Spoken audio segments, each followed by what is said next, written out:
নমস্কার। আজ আপনাদের যে বিষয় বলবো, তুলা লগ্ন আর তুলা রাশি। তুলা লগ্ন, তুলা রাশি।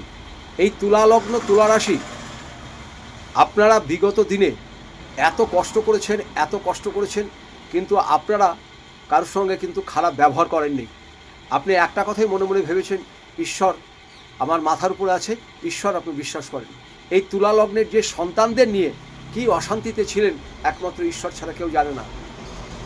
তার কারণ পঞ্চমে আপনাদের রাহু, সন্তানের স্থান।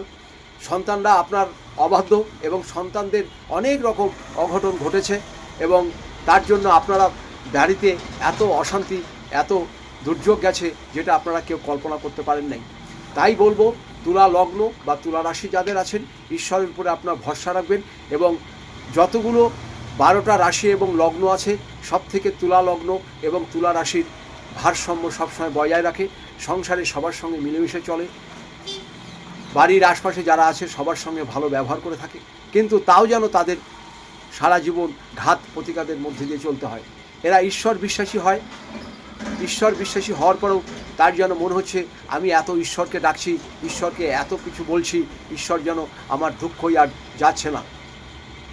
হ্যাঁ, সত্যি কথাই, আপনাদের যে কষ্ট হয়েছে একমাত্র যার তুলা লগ্ন আছে বা তুলা রাশি আছে, সে একমাত্রই বুঝতে পারবে। অর্থসঙ্গীত কষ্ট, সন্তান নিয়ে কষ্ট, পারিবারিক কষ্ট, শত্রুরা বিরাট আপনাকে অশান্তি করছে, এবং আপনার যখনই খারাপ হচ্ছে শত্রুরা ভিতরে ভিতরে খুব আনন্দ পাচ্ছে, যে খুব ভালো হয়েছে দেখ। তো যাই হোক, ঈশ্বরকে আপনারা মানুন, ঈশ্বরকে বিশ্বাস করুন। আর ছোট্ট একটি রেমেডি আপনাদের করতে বলবো, এটা আপনারা যদি পারেন প্রতিদিন করবেন। স্নান করে একটু গঙ্গা জলের সাথে একটু গোলাপ জল মিশিয়ে শিবলিঙ্গে জল ঢালুন।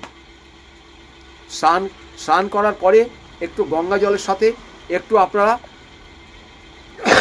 গোলাপ জল মিশিয়ে ওম নমঃ শিবায় বলে ঢালুন। আর সেই জলটা যেটা পড়বে সেটা হাত দিয়ে নিয়ে আপনার কপালে এবং মুখটুকে লাগিয়ে দিন।